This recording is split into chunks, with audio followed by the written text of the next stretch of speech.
초한전이라는 개념이 산불 방화라든지 어떤 강력 범죄라든지 사이버 댓글 공작이라든지 초한 조합전을 한국 내에서 강하게 베트남 국경 일대에서도 어떤 경계 병력을 증강시키는 활동이 보여질 거고요.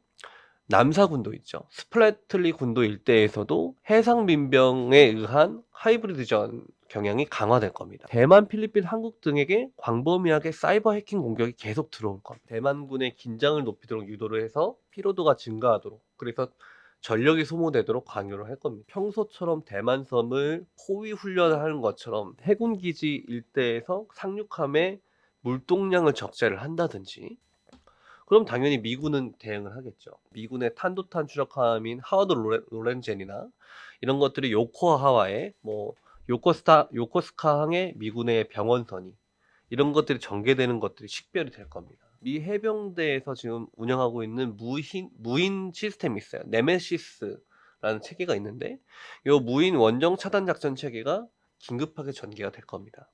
그리고 가데나 공군기지의 F-22와 F-35A가 증가하겠죠.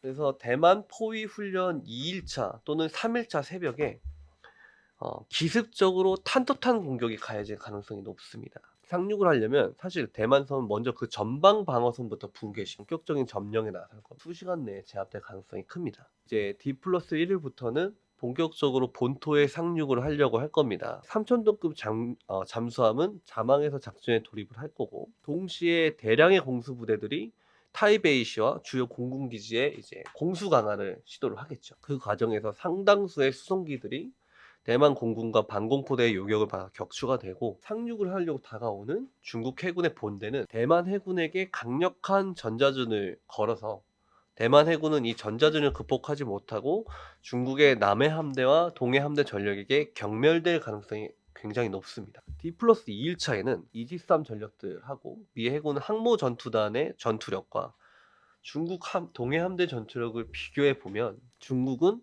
미국에게 핵전력의 규모에서 상대가 되지 않습니다. 그래서 선제 핵 공격은 절대로 할 수가 없어요. 중국은 이제 그때부터는 이제 괌이나 가데나 기지나 그런 곳에 탄도탄 공격을 가하려고 하겠지만, 그 지역에 배치되어 있는 미 반공 전력에 의해서 요격될 공산이 더 크죠. 그 D+3일에는 중국은 이제 불리한 제공권 그리고 해양 우세를 극복하기 위해서 북한에게 한국의 모든 공군기지와 주한미군 기지를 타격할 것을 사주할 가능성이 높습니다. 김정은은 한반도 전역에 대한 탄도탄 공격을 가하려고 할 겁니다. 북한의 선제 타격 징후가 보이면 킬체인을 가동을 해서 예방적 선제 타격에 나설 가능성이 높습니다. 최근에 주한미군의 패트리어트 팩3 포대가 중동으로 빠져나갔거든요. 그래서 지금 방공 전력이 대단히 약화되어 있는 상황이기 때문에 대전이나 계룡이나 청주, 오산, 서산, 경북 외관 이런 곳들이 핵 타격을 받게 될 가능성이 높습니다.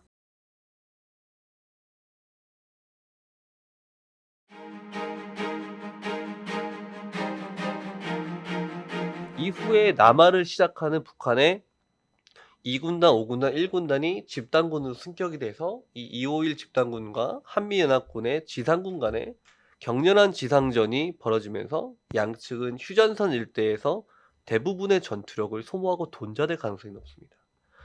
그리고 후방에서 이제 전력을 아껴뒀던 한국의 7기동 군단이 평양의 동측방으로 이제 우회 기동을 하면서 북한의 전현 집단군들과 91 수도 군단이 경멸될 가능성이 높습니다. 평양을 한국군과 한미연합군이 점령을 하게 되면 그 다음에 더 북진을 할 것이냐에 대해서 논의를 하게 되겠죠. 그 과정에서 중국과 연속적인 해전을 벌인 미 칠함대는 탄약을 소진을 해서 요코스카로 철수를 할 겁니다. 그럼 그 틈을 놀려서 북해 함대가 미야코 일대에 다시 전개를 하고 일본의 12식 지대함 포대와 교전 끝에 대부분의 포대를 파괴하는데 성공할 것으로 보여집니다. 그리고 대만 북부 지역에 대한 한포 사격에 돌입을 할 겁니다. D+4일에는 북해 함대와 동부정부 소속의 항공기들의 엄호 아래 상륙 2제파가 북부, 그러니까 타이페이를 공략하기 위한 북부 상륙에 나설 것으로 예상이 되고요. 이 과정에서 대만의 지대함 미사일 포대의 요격을 받아서 일부 함정이 파손되겠지만 주력 함정 대부분은 생존을 해서 철수할 가능성이 높고, 상륙한 4개의 합성 여단을 상대로 최초의 탄도탄 공격을 받았던 대만 육군의 육군단 이하 여단들이 격렬한 교전을 벌일 것입니다.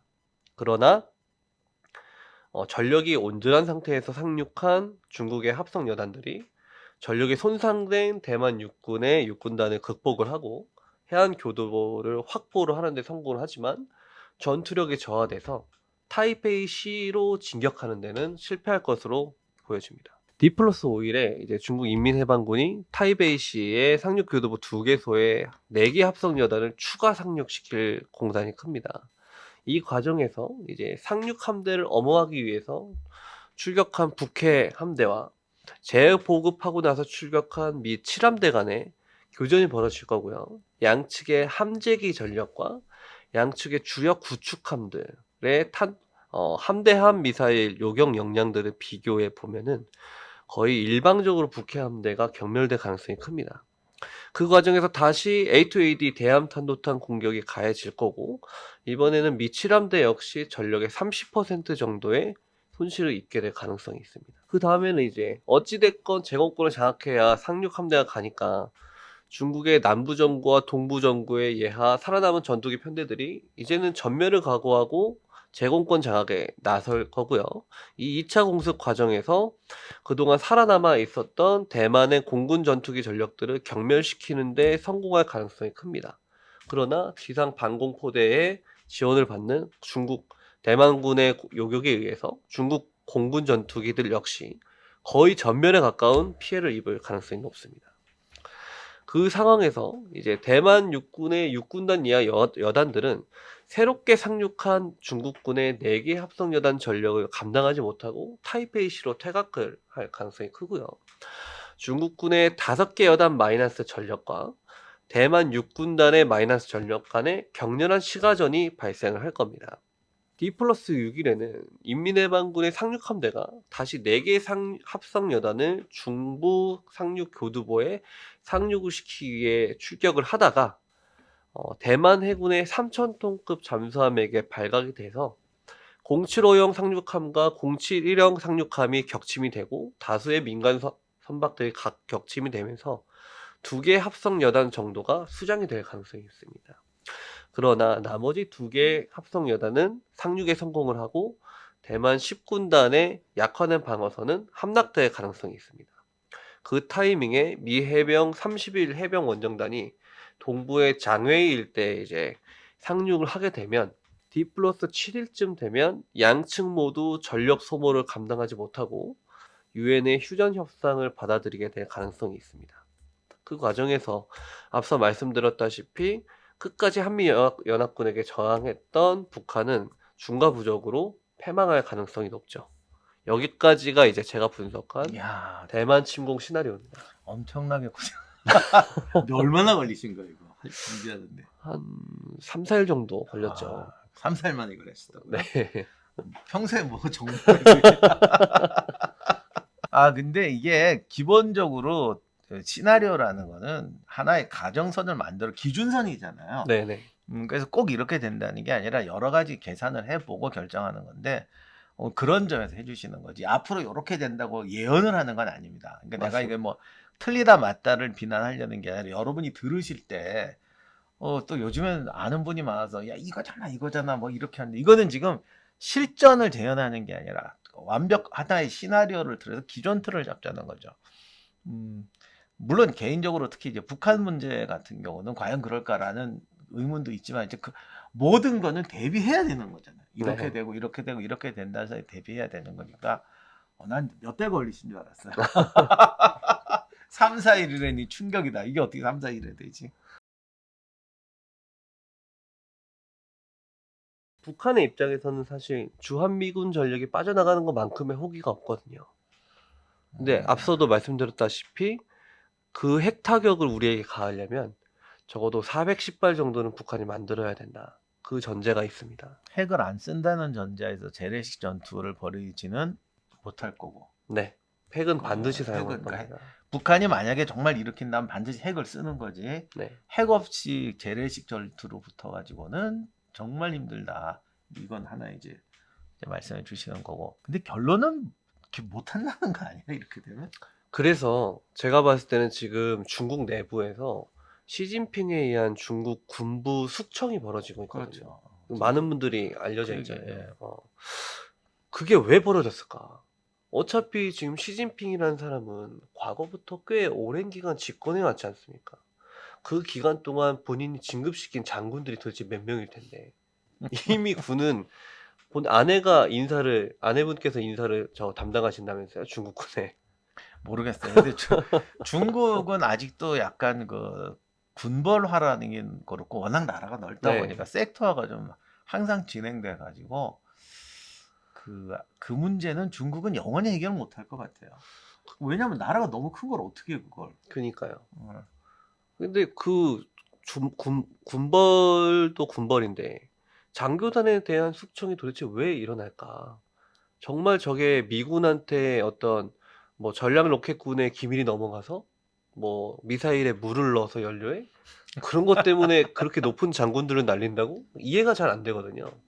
근데 제가 봤을 때는 중국군의 장교들은 이거 못한다 라고 하고 있는데 시진핑 입장에서는 이걸 해야 대만을 침공해야 그래야 본인의 정권이 안정되게 연장이 될 수 있으니까 강요를 하고 있고 장교들은 못한다고 반대하고 있고 그 과정에서 여러 핑계가 적용이 되면서 숙청이 벌어지고 있는 게 아닌가라는 생각을 저는 하고 있습니다. 그럴 가능성도. 아무튼 지금 중국군 얘기는 저도 뭐 엽기적에서 듣긴 했는데 뭐가 맞는지 모르게 이게 여러 가지 얘기가 나오니까 제가 뭐 그런 내부 정보까지 알 수가 없습니다. 아무튼 그 중국 내부가 우리가 생각하는 것보다 되게 지금 복잡한 것 같아요. 네. 그러니까 옛날에 중국이나 우리나라도 그랬지만 쇄국적인 구조로 가는 건 우리가 자급자족이 된다라는 네. 구조인데 중국이 이제 세계에 뭐 이제 미국도 이기겠다는 식으로 산업화가 되는 순간 사실은 자기들도 글로벌화에 발목 잡히는 거죠. 맞죠. 자급자족이 안 네. 되니까. 결론적으로는 상륙 작전이 게 진짜 어려운 건데 제가 느낀 소감으로는 이 시나리오 분석 워게임의 결과는 상륙 못한다. 네. 단 히틀러가 그랬든 푸틴이 그랬든 사실 우크라이나 전쟁 나기 전에도 안 난다고들 전문가들이 말했다가 지금도 댓글에 보면 전문가들 다 틀렸는데 전문가가 정확히 맞은 거예요. 전문가는 예언을 한 게 아니라 이렇게 시나리오를 썼지. 그래서 이거 안 되잖아. 이게 결론을 냈던 거죠. 근데 그 말을 푸틴이 안 한다라는 거하고는 다른 문제예요. 그러니까 잘못된 선택을 하는 거지. 누가 봐도 주식이 떨어진다고 봤는데 투자를 한 거지. 그것까지 어떻게 예측을 하고 책임져. 개인의 주관인데. 전문가는 주식값이 떨어진다는 예측밖에 안 해주는데 그건 맞았다고요. 네. 러시아가 우크라이나 전쟁에서 얻을 수 있는 게 없다. 당신이 노리는 거를 또 요즘 그 말하면 러시아가 뭘 노리는지 지금까지 발표한 적이 없다. 이렇게 말하는 분도 있는데 그건 정말 말장난 아니야. 그 뭐 저기 드네프르강 강물을 뜨고 싶어서 전쟁을 일으켰다. 강물을 한 드럼통 떠갔으니까 됐다. 그게 진짜 목적이었다고 해도 그건 말도 안 되는 의미 없는 얘기고 결과적으로 러시아가 얻을 수 있는 게 없고 더 불리한 상황에 빠져요. 이건 우크라이나 절반을 먹어도 마찬가지야. 그리고 유럽 재무장을 촉발시킨 건 진짜 러시아 입장에서는 치명적인 실수라고. 근데 전문가들은 그거 다 예측했단 말이에요. 푸틴이 그 예측을 안 들은 거죠. 근데 그걸 갖고 전문가들이 틀렸다고 하는 건 전 잘못된 거라고 생각해요. 전문가들이 그렇게 말했는데 언론에서 그걸 가지고 절대 침략 안 해. 이런 식으로 보도를 한 거예요, 사실은. 이 시나리오의 결론을 보면은 제 느낌으로는 이건 못하는 거네.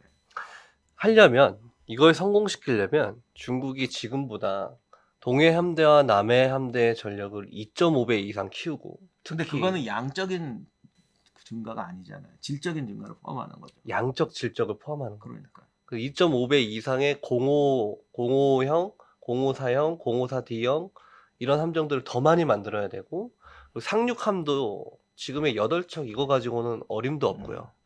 2.5배에서 3배 이상 상륙함을 더 찍어내야 됩니다.